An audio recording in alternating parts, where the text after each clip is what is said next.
ready to get started? I'm recording. Okay, hi.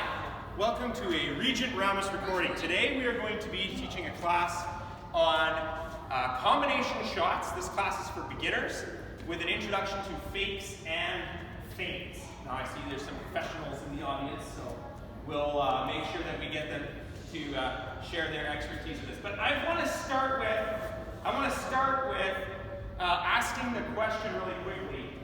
What is the difference between a fake and a feint? Does anybody know? Does anybody remember? Do you remember? You remember Ish? Why don't you go ahead and tell me? One is a body movement and one is with equipment, I think. That's very close, yes. In fact, I would accept that as the answer. One is sort of a body movement and the other one is with equipment. Now, I personally don't necessarily define one or the other. Essentially, it's the purpose behind what you're doing that's kind of the most important thing. So some people would say that a fake is like, just making a quick step or a shoulder pump or push the hand out. That's a body movement that makes it appear as though you're going to do something. And a feint would be me taking a shot, which actually, where I change direction on the shot, or I do a shot that comes, and then change direction of the shot. So then I'm doing a fake. I'm faking a shot to one point, but I'm going to change to the other point. So I just want you to have that in your head. It doesn't really matter. The point is that a lot of combination shots include some form of feint. And I'm just going to use feint universally for the rest of the class to describe any motion that causes your opponent to think you're going to do something and you actually do something else. So I need somebody to help me out up here because I want to teach 3 basic combination shots predicated off of the other 3 classes that I've done so far. 3 basic combination shots that work an awful lot. Okay? These work a ton. Yeah, come on up here. Yeah, bring up the sword. Do you need a sword? Bring up the sword. It's good. Yeah, long sword's fine. This will be okay. I'm just going to use you as a sort of a dummy. I'm actually going to get you to stand here so that so the camera can see from the side. So I'm going to get you to just swing around so you can see from this direction. Try and split the camera and the people here. Okay, so this is stuff that I learned a long time ago when somebody said, hey, after you do this, you should do that. And the first thing I want to teach you guys is what is normally called a dark side wrap. This is what's happening. A lot of people will shoot like this. This is a standard chop. I'm chopping a tree down. Okay, this is one of the 3 shots I taught a few classes ago, doing a standard chop. But instead of completing the chop with a strike, I'm actually just going to pull my shot, let my sword drop, and then I'm going to come back up. So this is actually a 2-motion attack. It's like this. And I'll do it really slow. And that was also aggressively excessive, so that you guys can see. This works really well if I have a shield in my hand. This doesn't work very well if I'm fighting single sword. If I have a shield in my hand and I do this shot, I can roll my shield over my shoulder and make the dark side shot. And they call it dark side because it's underneath the moon, under the shield. That's why they call that the dark side. And essentially the shot, I'm not putting any real effort into this portion of the shot. I'm putting all of my effort into the back. And honestly, if you just do this, I'm not even going to hardly hold my sword. So my arm movement is just down and back up. I don't even have to flick my wrist to make the shot work. I'm following the direction of my opponent's sword coming down and coming back up. Now when I take and make this shot, I always try, I'm not going for a body shot. If I know I can get a hip kill here, I'm not going to go for a body shot, but I am going to try and take that wrist on my way down. So I'm going to go down and back up. Now, major flaw when you're just fighting single sword and you're using this combination shot. It's 2 shots in combination. What's the flaw? Yeah, Heaven's got it. Okay? It's not just the potential loss of my arm, which would be right there. It's actually, right, it's the shot to the back. So I'm just going to swing over here so that the camera can see. When I make this shot going down here, I'm taking your hand, coming back up. Okay. His shot's going to land on my back before I can kill him. So, but with a shield, that changes. Okay, I'm going to grab the shield, and we're going to do the same thing, okay? I'm just going to do the same action super slow. I'm going to roll my shield over. And now just put your sword back up there. Just take a look. I'm going to move my shield just so you guys can see it better. Just take a look at the position of the sword. on his body. And if I rotate towards the camera, if you just rotate again. Okay, same positions. Okay, when I'm here, do you see what's open for me? This whole dark side is open all the way up here. Even if I miss this, I'll nip a leg. Maybe if I'm a little high, I get his arm.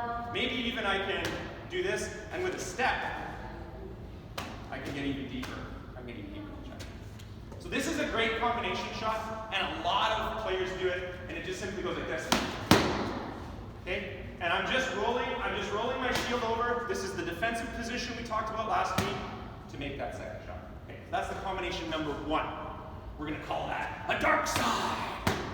Combination number 1. Okay, so then I want to teach you guys combination number 2, which includes a feint. And this works on new players all the time. The way it works is this. I'm going to feint here, and then I'm going to redirect here. So my arm movement looks like this. Okay, actually I'm using my whole body when I do that. But my arm movement is, I'm fainting up here. It's a little harder with the long sword.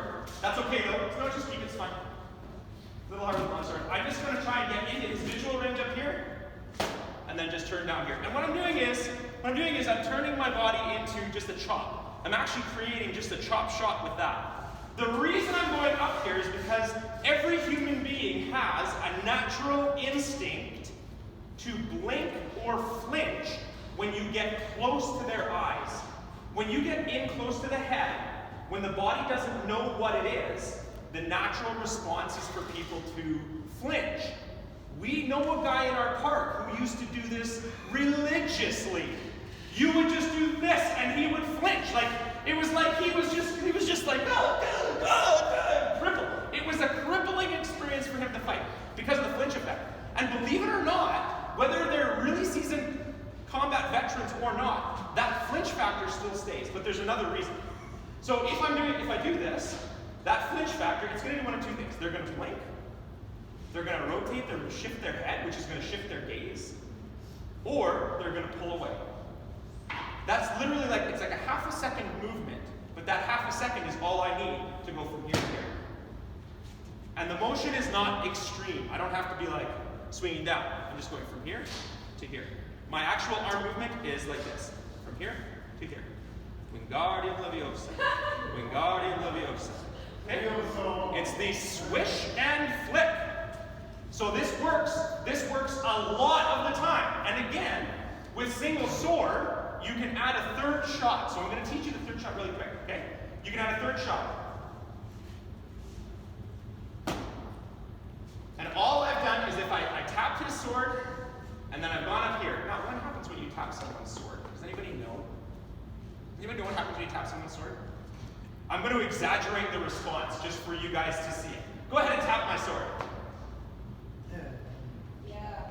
The exaggerated response of having your muscles tap one direction is for the body to automatically recover in the opposite direction. I tap a sword, and naturally, the body responds by moving the sword in the opposite direction.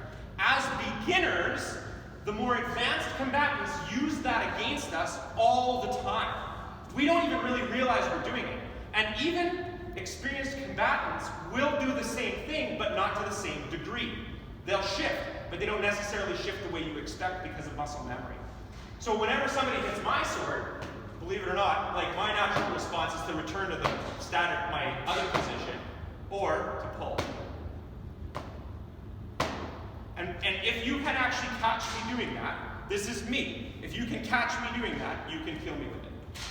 I'm working on trying to prevent that, but believe it or not, it's up here, but it's not here yet. I don't have it down in my arm. So what I should be doing is I should be dropping the shot.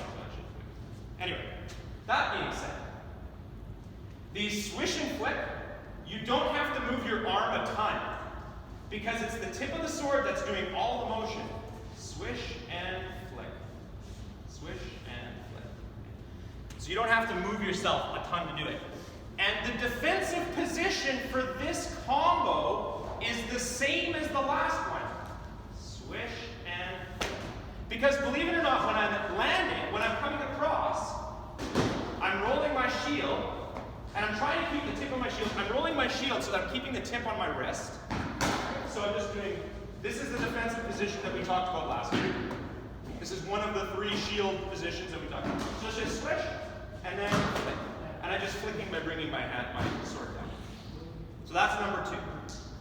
Number 1 is across and back up. Number 2 is swish and flick. Any questions about that so far? No? Okay. Now there's a third one, and here's the third combination. And then what we're going to do is we're going to get into practice. The third combination is really simply a pair of straight shots. It's a straight shot on the sword here, followed up by a straight shot on the sword this side. Okay? It just does like this. That's the shot. I just want to make sure that I'm touching the wrist or hitting the hand, and then coming in to the center of the shot. And believe it or not, what winds up happening, it doesn't look like I'm doing very much here, but what winds up happening is that your opponent, if you can get this motion down, your opponent is automatically going to move. Sorry, I keep whacking your wrist. Your opponent is automatically going to move when you hit this shot. Now, what do you think they're going to do? If I hit this shot, his natural inclination is going to shoot for what? Right. His natural inclination is going to be shoot for my arm or my shoulder. Now, my natural response to this, muscle memory response, is to flip and come up. And when I come up, I'm automatically putting myself into a defense of my shoulder and my right arm. So I'm just doing this. That's the first motion.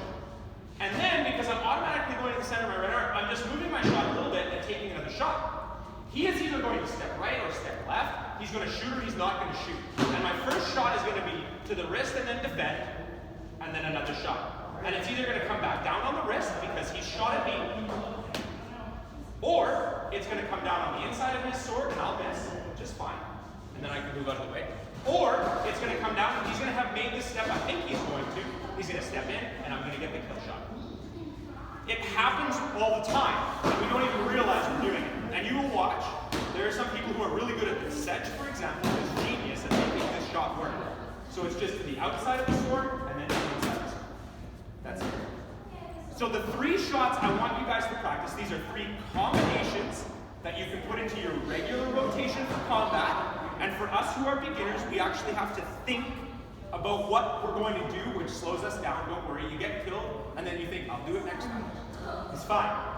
The 3 shots I want you to practice are going to be just simply a dark side, which is a dark side wrap. You just come down up. I want you to think about doing a swish and flick, which is a kill shot on the opposite side.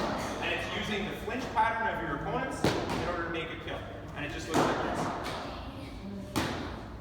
I'm not even moving my arm all that much. I'm just using mostly his forearm. And then the last one I want you guys to practice is forearm shot, forearm shot. And your opponent won't move. They won't move their sword. They're not going to step in. You're just going to muscle memory this. And then there's one last thing I want all beginner fighters to do. I want you to imagine doing all these things while staring your opponent in the eye. I don't want you to do this. This is an exaggerated eyeball movement. Okay? I don't want you to watch what you're shooting at. I want you to watch your opponent's eyes. Allow your peripheral vision to make the shot for you.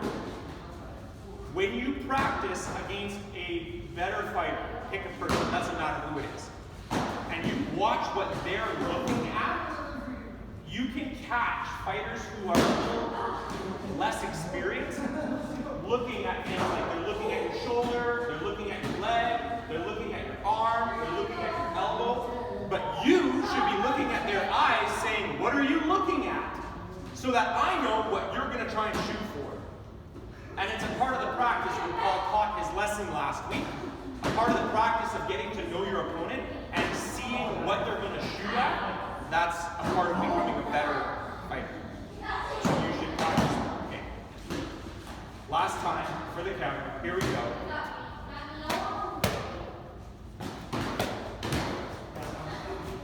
That's it.